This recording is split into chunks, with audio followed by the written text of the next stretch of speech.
Hello students, कैसे हैं आप सब। मैं हूं मिसेस प्रिया सिंह और स्टार कैरियर इंस्टीट्यूट में आपका हार्दिक स्वागत है। आज हम क्लास 12 कंटिन्यू करेंगे। हमने लास्ट टाइम पढ़ा था एसेक्सुअल रिप्रोडक्शन के बारे में। आज के इस वीडियो में हम स्टार्ट करेंगे और पढ़ेंगे सेक्सुअल रिप्रोडक्शन यानी लैंगिक जनन के बारे में। तो स्टूडेंट, स्टार्टिंग में आपने जान लिया था कि सेक्सुअल रिप्रोडक्शन और एसेक्सुअल रिप्रोडक्शन के बीच में क्या डिफरेंस होता है। एसेक्सुअल रिप्रोडक्शन यानी अलैंगिक जनन वह प्रक्रिया होती है जिसमें केवल एक सिंगल पेरेंट ही इन्वॉल्व होता है, जबकि सेक्सुअल रिप्रोडक्शन क्या होता है, एक ऐसी प्रक्रिया होती है जिसमें 2 पेरेंट्स इन्वॉल्व होते हैं। अब सेक्सुअल रिप्रोडक्शन में कौन कौन से प्रोसेस इन्वॉल्व होते हैं, कौन कौन से स्टेप्स होते हैं, आज के लेक्चर में हम डिस्कस करना स्टार्ट करते हैं। ओके, तो सबसे पहले हम देखते हैं what is sexual reproduction. Sexual reproduction को आप कैसे डिफाइन कर सकते हैं। It is a process in which new organism is formed from 2 different sexes। यानी ये एक ऐसी प्रक्रिया है जिसमें 2 जीवों के द्वारा नए जीव का निर्माण होता है। क्लियर? यानी लैंगिक जनन क्या है। लैंगिक जनन एक ऐसी प्रक्रिया है जिसमें 2 जनक इन्वॉल्व होते हैं, 2 जनक सम्मिलित होते हैं। एक जो होता है वो नर होता है यानी मेल होता है, और दूसरा जो होता है वो मादा होती है जिसे हम क्या कहते हैं, फीमेल कहते हैं। क्लियर? तो जब मेल और फीमेल से किसी भी नए जीव का निर्माण होता है तो उस प्रक्रिया को हम लोग क्या कहते हैं, सेक्सुअल रिप्रोडक्शन यानी लैंगिक जनन। अब नेक्स्ट बात करते हैं कि जो सेक्सुअल रिप्रोडक्शन होता है इसमें 2 पेरेंट्स इन्वॉल्व होते हैं। 2 पेरेंट्स इन्वॉल्व होते हैं यानी 2 पेरेंट्स भाग लेते हैं। जैसे कि मैंने आपको बता दिया कि एक होता है मेल और दूसरी होती है फीमेल। तो एक मदर होती है और एक फादर होते हैं, ठीक है ना। वो 2 पेरेंट्स इन्वॉल्व होते हैं जिनसे एक न्यू ऑर्गेनिज्म की यानी उनके बच्चों की फॉर्मेशन होती है। क्लियर? नेक्स्ट जो हम बात करते हैं that is formation of male and female gametes. ठीक है, यानी किसी भी सेक्सुअल रिप्रोडक्शन में जब भी एक नए यंग वंस की प्रोडक्शन होती है तो ऐसी नहीं हो जाती है, उसमें कुछ स्टेप्स इन्वॉल्व होते हैं। तो बात कर लेते हैं कि जैसे this is male and this is female, ठीक है ना। तो मेल और फीमेल से सेल्स बनते हैं जिसे हम लोग क्या कहते हैं, गैमेट्स कहते हैं। मेल से जो गैमेट्स बनता है उसको हम लोग क्या कहते हैं, मेल गैमेट्स, और फीमेल से जो गैमेट्स बनते हैं उसे हम क्या कहते हैं, फीमेल गैमेट्स। मेल गैमेट्स को हम लोग कहते हैं नर युग्मक और फीमेल गैमेट्स को हम लोग कहते हैं मादा युग्मक। क्लियर हो गया? अब एक चीज और बता देती हूँ, इनके प्लॉइडी की बात कर लेते हैं। कोई भी जो ऑर्गेनिज्म होता है वो क्या होता है, डिप्लॉइड होता है, यानी इनकी जो प्लॉइडी होती है वो क्या होती है, 2n होती है। इनसे जब किसी भी गैमेट्स की फॉर्मेशन होगी तो वो क्या होगी, n होगी। ठीक है, यानी मेल गैमेट भी n होगा और फीमेल गैमेट भी n होगा। कैसे होगा, क्यों होगा, वो मैं आगे चल के आपको बताऊंगी। तो फिलहाल तो अभी आप ये देखिए कि मेल से क्या बनता है, मेल गैमेट यानी नर युग्मक, एंड फीमेल से क्या बनती है, मादा युग्मक यानी फीमेल गैमेट। ठीक है, अब क्या होता है, जो नेक्स्ट स्टेप है दैट इज फर्टिलाइजेशन अकर। अब इनके बीच में क्या होगा, फर्टिलाइजेशन। फर्टिलाइजेशन को हम लोग क्या कहते हैं, निषेचन प्रक्रिया। क्या कहते हैं, निषेचन। निषेचन यानी फर्टिलाइजेशन का मतलब क्या होता है, किसी भी 2 गैमेट्स का मिलना, आपस में कंबाइन होना। ठीक है, तो यहाँ पे जो मेल गैमेट्स है वो एक सेल है, फीमेल गैमेट्स भी एक सेल है, ये दोनों आपस में क्या हो जाएंगे, कंबाइन हो जाएंगे और इससे एक न्यू सेल बनाएंगे। ठीक है, तो इन दोनों की जो कॉम्बिनेशन होती है इसी प्रोसेस को हम लोग क्या कहते हैं, फर्टिलाइजेशन कहते हैं। और फर्टिलाइजेशन के रिजल्ट में, निषेचन के रिजल्ट में जो प्रोडक्ट बनता है इसे हम लोग क्या कहते हैं, जाइगोट कहते हैं। जाइगोट का मतलब क्या होता है हिंदी में, युग्मनज कहते हैं। क्लियर हो गया? यानी मेल से मेल गैमेट, फीमेल से फीमेल गैमेट, और ये दोनों आपस में फर्टिलाइज करके क्या बनाएंगे, जाइगोट। जाइगोट जो होगा वो क्या होगा, उसकी प्लॉइडी क्या होगी, 2n होगी। ठीक है ना, तो ये स्टेप होता है सेक्सुअल रिप्रोडक्शन में। अगला जो स्टेप है that is it is a slow and complex process. ये प्रोसेस जो होता है स्लो होता है, इसमें बहुत ज्यादा टाइम लगता है। यानी आप कह सकते हो कि एसेक्सुअल रिप्रोडक्शन के कंपैरिजन में सेक्सुअल रिप्रोडक्शन में जो टाइम होता है वो लॉन्ग होता है, लंबा होता है, जैसे किसी बच्चे के फॉर्मेशन में 9 मंथ का टाइम लगता है, तब एक न्यू ऑर्गेनिज्म जो है वो डेवलप होके ग्रो करके बेबी के रूप में बनता है। ठीक है, तो यहाँ पे ये प्रोसेस कॉम्प्लेक्स यानी जटिल भी होता है और साथ ही साथ स्लो भी होता है। क्लियर हो गया। नेक्स्ट जो स्टेप है that is it involves meiosis. Meiosis को क्या बोलते हैं भाई? अर्धसूत्री विभाजन। क्या कहते हैं? अर्धसूत्री विभाजन। अर्धसूत्री विभाजन का मतलब क्या होता है? अब यहीं पे ये कॉन्सेप्ट आता है कि जैसे मैंने बात की कि जब हम मेल और फीमेल पेरेंट्स ले रहे हैं तो ये बॉडी जो होती है वो क्या होती है? डिप्लॉइड होती है, द्विगुणित होती है, 2n होती है। ठीक है, जब भी उनसे गैमेट्स बनता है तो गैमेट जो होता है वो किस रूप में बनता है? एज अ रिजल्ट ऑफ अर्धसूत्री विभाजन यानी मियोसिस के रिजल्ट में बनता है। यानी यहाँ मेल एंड फीमेल में मियोसिस होगा at the time of gametes formation. Gametes formation के टाइम पे युग्मक निर्माण के समय क्या फॉलो होता है? मियोसिस फॉलो होता है, अर्धसूत्री विभाजन होता है, जिसके फलस्वरूप जो मेल गैमेट्स बनते हैं वो क्या हो जाते हैं? एन हो जाते हैं। अब मियोसिस क्या होता है आपको पता होना चाहिए। जनरली कोई भी क्रोमोसोम होते हैं वो 2n के फॉर्म में होते हैं। किसी भी सेल में जो क्रोमोसोम होते हैं वो क्या होता है? 2n। 2n का मतलब क्या होता है? Total chromosome number that is 46। Meiosis के बाद वहां पे 2 सेल बनते हैं जिसमें क्रोमोसोम नंबर क्या हो जाते हैं? हाफ, यानी nn हो जाते हैं। यानी आधे क्रोमोसोम इसमें चले जाएंगे और आधे क्रोमोसोम इसमें चले जाएंगे। एज अ रिजल्ट जो यहाँ पे प्रोडक्ट बनेगा वो क्या बनेगा? एक n और एक n। ठीक है, क्लियर। तो यहाँ पे भी वही होता है कि जब मेल गैमेट्स होता है इसमें मियोसिस होती है तो वहां पे एक सेल बनता है n। फीमेल गैमेट्स बनते हैं तो फीमेल से फीमेल 2n है, यहाँ पे भी जो बनेगा वो क्या बनेगा? n बनेगा as a result of meiosis. ये मियोसिस जो है, मियोसिस के रिजल्ट में बने हुए गैमेट जब आपस में कंबाइन करेंगे, फर्टिलाइजेशन होगी तो क्या बनाएंगे? जाइगोट बनाएंगे।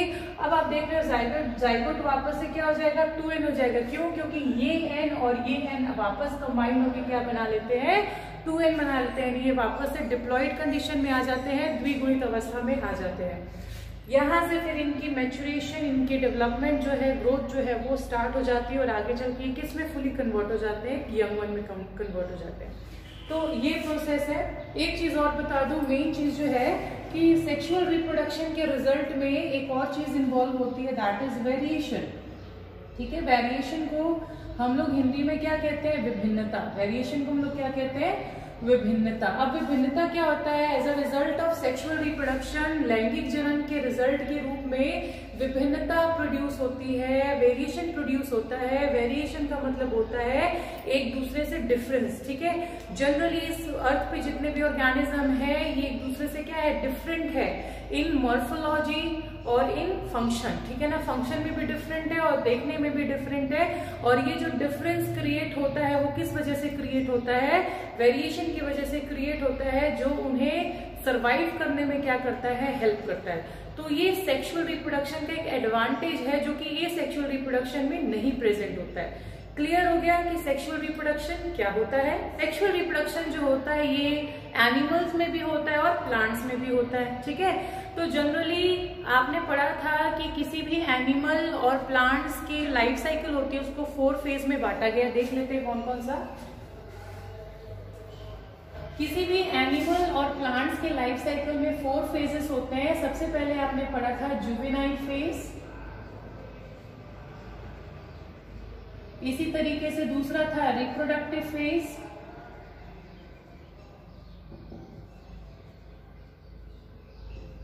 तीसरा था सेनेसेंट फेज, चौथा था डेथ। ये 4 फेजेस आपने देखे थे, आपने पढ़ा भी था। जुवेनाइल फेज क्या होता है? ये एक ऐसा टाइम होता है जब एक इंसान में रिप्रोडक्शन करने की जो कैपेबिलिटी होती है वो डेवलप होना स्टार्ट हो जाती है। ठीक है ना, तो उसको हम लोग क्या कहते हैं? Juvenile phase. हिंदी में बोले तो बाल्यावस्था कहते हैं। यही बाल्यावस्था जो है, जो एनिमल्स में जुवेनाइल फेज कहलाता है, ये चीज प्लांट्स में भी होती है।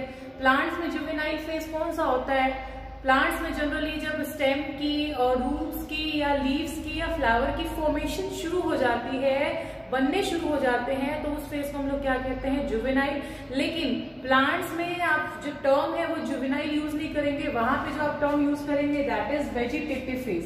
प्लांट में इसी फेज को हम लोग क्या कहते हैं? Vegetative phase. ठीक है, यानी कायिक अवस्था। हिंदी में हम इसको क्या बोलेंगे?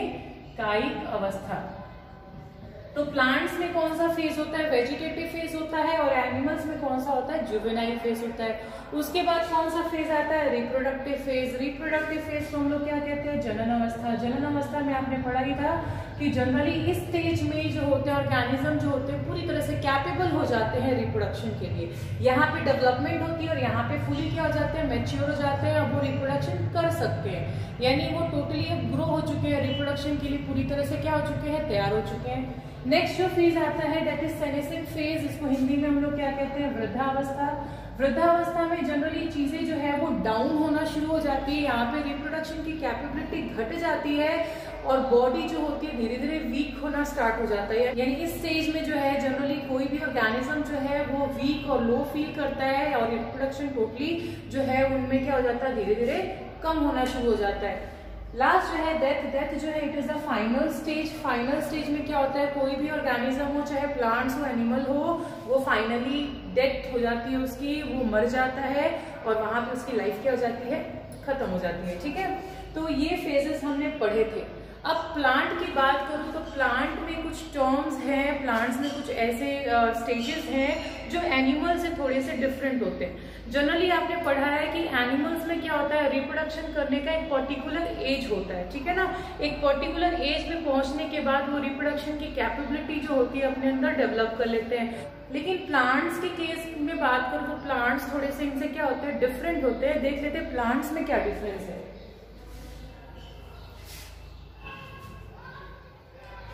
जनरली प्लांट्स जो होते हैं उनकी जो लाइफ साइकिल होती है वो थोड़ी सी डिफरेंट होती है, वो एनिमल से थोड़ी सी डिफरेंट होती है। तो मेनली प्लांट्स को दो पार्ट्स में डिवाइड किया गया है। कौन कौन से पार्ट में, monocarpic plant and polycarpic plant. Hindi में भी इसको सेम चीज बोलते हैं, मोनोकार्पिक और पॉलीकार्पिक। अब दोनों में डिफरेंस क्या है। मोनोकार्पिक की बात करूं तो मोनोकार्पिक जो प्लांट होते हैं ऐसे प्लांट होते हैं जो एक ही बार फ्लावर करते हैं, उसके बाद ये क्या हो जाते हैं, मर जाते हैं। यानी एक ही सीजन के अंदर वो क्या हो जाएंगे, वो फ्लावर भी करेंगे, ग्रो भी करेंगे और फाइनली फिर उनकी क्या हो जाएगी, डेथ हो जाएगी। ठीक है ना। तो आप लिख सकते हो they flower once and then die. Generally इसमें जो एग्जाम्पल आता है, कैबेज हो गया, कैरेट हो गया, बैम्बू हो गया। क्लियर। तो ये किस में आते हैं, मोनोकार्पिक प्लांट्स में आते हैं। पॉलीकार्पिक के प्लांट्स की बात करूं तो पॉलीकार्पिक प्लांट्स ऐसे प्लांट्स होते हैं जो अपने लाइफ साइकिल में रिपीटेडली फ्लावर करते रहते हैं। ठीक है। पॉलीकार्पिक में क्या होता है, ये रिपीटेडली फ्लावर करते रहते हैं, एक पर्टिकुलर टाइम होता है, एक रेगुलर इंटरवल पे हर साल इनकी क्या होती है, ग्रोथ होती रहती है, फ्लावरिंग होती रहती है। तो ऐसे प्लांट्स हम लोग क्या कहते हैं, पॉलीकार्पिक प्लांट। ऐसे मैंगो हो गया, एप्पल हो गया, ये सारे जो होते हैं वो किस में आते हैं, पॉलीकार्पिक प्लांट्स में आते हैं। तो ये तो हो गए दो टाइप के प्लांट। इसी तरीके से प्लांट्स को 3 कैटेगरी में और बांटा गया है। एनुअल प्लांट्स जिसे हम लोग कहते हैं 1 वर्षीय पादप,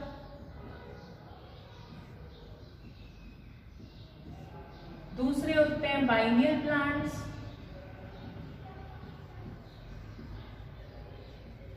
जिसे हम कहते हैं द्विवर्षीय पादप, और तीसरे होते हैं पेरेनियल प्लांट्स,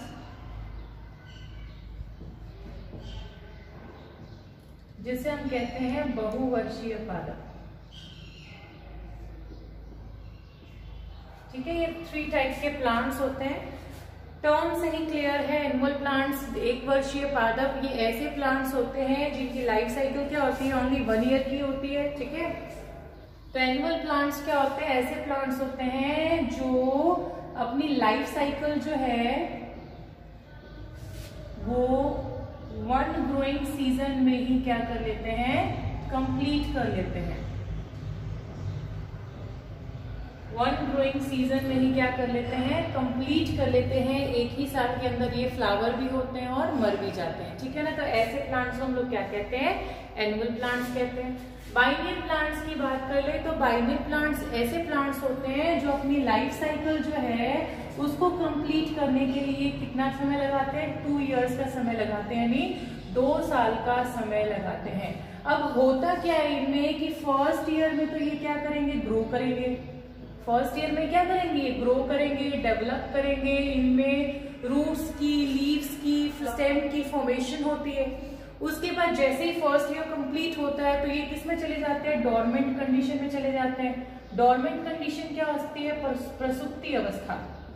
प्रसुप्ति क्या होती है? यानी जनरली क्या होती है? रेस्ट फेज में चले जाते हैं, आराम करने लगते हैं अपनी सारी प्रक्रिया, सारी एक्टिविटी को रोककर। तो ये रेस्ट में चले जाते हैं। तो डोरमेंट में जाने के बाद जब सेकेंड ईयर शुरू होता है तो फिर से ये क्या करते हैं? अपनी एक्टिविटी को एक्टिव कर लेते हैं और फिर से ये नेक्स्ट फेज में एंटर कर जाते हैं, जहां पे ये क्या करते हैं? फ्लावरिंग करते हैं। और फ्लावरिंग करने के बाद फिर ये सेकेंड ईयर के खत्म होते होते ये क्या हो जाते हैं? डाई, यानी मर जाते हैं। मतलब बाइनल प्लांट्स वो होते हैं जिनको अपनी लाइफ साइकिल कंप्लीट करने के लिए 2 इयर्स का समय लगता है। उनको हम लोग क्या कहते हैं? द्विवर्षीय पादप, यानी बाइनल प्लांट्स। कि पेरिनियल प्लांट्स ऐसे प्लांट्स होते हैं जो हर साल क्या करते हैं? फ्लावर करते हैं। ये लाइफ साइकिल जो है, ये अपने लाइफ साइकिल को मैनी इयर्स में कंप्लीट करते हैं, बहुत साल में कंप्लीट करते हैं। और हर साल में ये क्या करते हैं? फ्लावरिंग करते हैं, फ्रूट्स बनाते हैं। तो ऐसे प्लांट्स को हम जनरली क्या कहते हैं? पेरिनियल प्लांट्स कहते हैं। स्टूडेंट्स, ये थे 3 टाइप्स के प्लांट्स। अब कुछ एग्जाम्पल देख लेते हैं जो आपके एनसीईआरटी में दिए हुए हैं। एक तो आपको एग्जाम्पल दिया है बैम्बू का, बैम्बू प्लांट। अब बैम्बू क्या होता है आपको पता है? बांस का पेड़ जिसे हिंदी में कहते हैं। तो बैम्बू जो है एक ऐसा प्लांट है जो कि एक मोनोकार्पिक प्लांट होता है। मोनोकार्पिक प्लांट मैंने आपको बता दिया।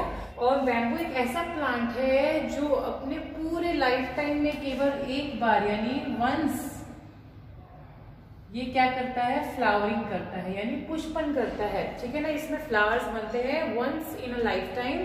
और जनरली अपनी लाइफ टाइम को कंप्लीट करने के लिए या जो फ्लावरिंग होती है वो आफ्टर 50 to 100 ईयर्स, यानी 50 या 100 साल के बाद एक बार फ्लावरिंग करता है।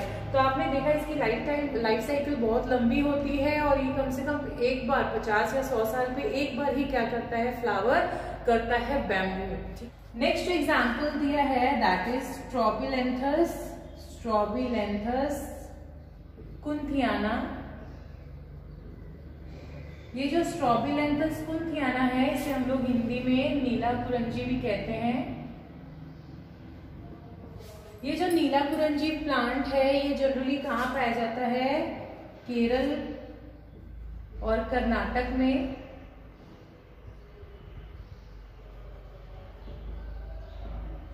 ठीक है।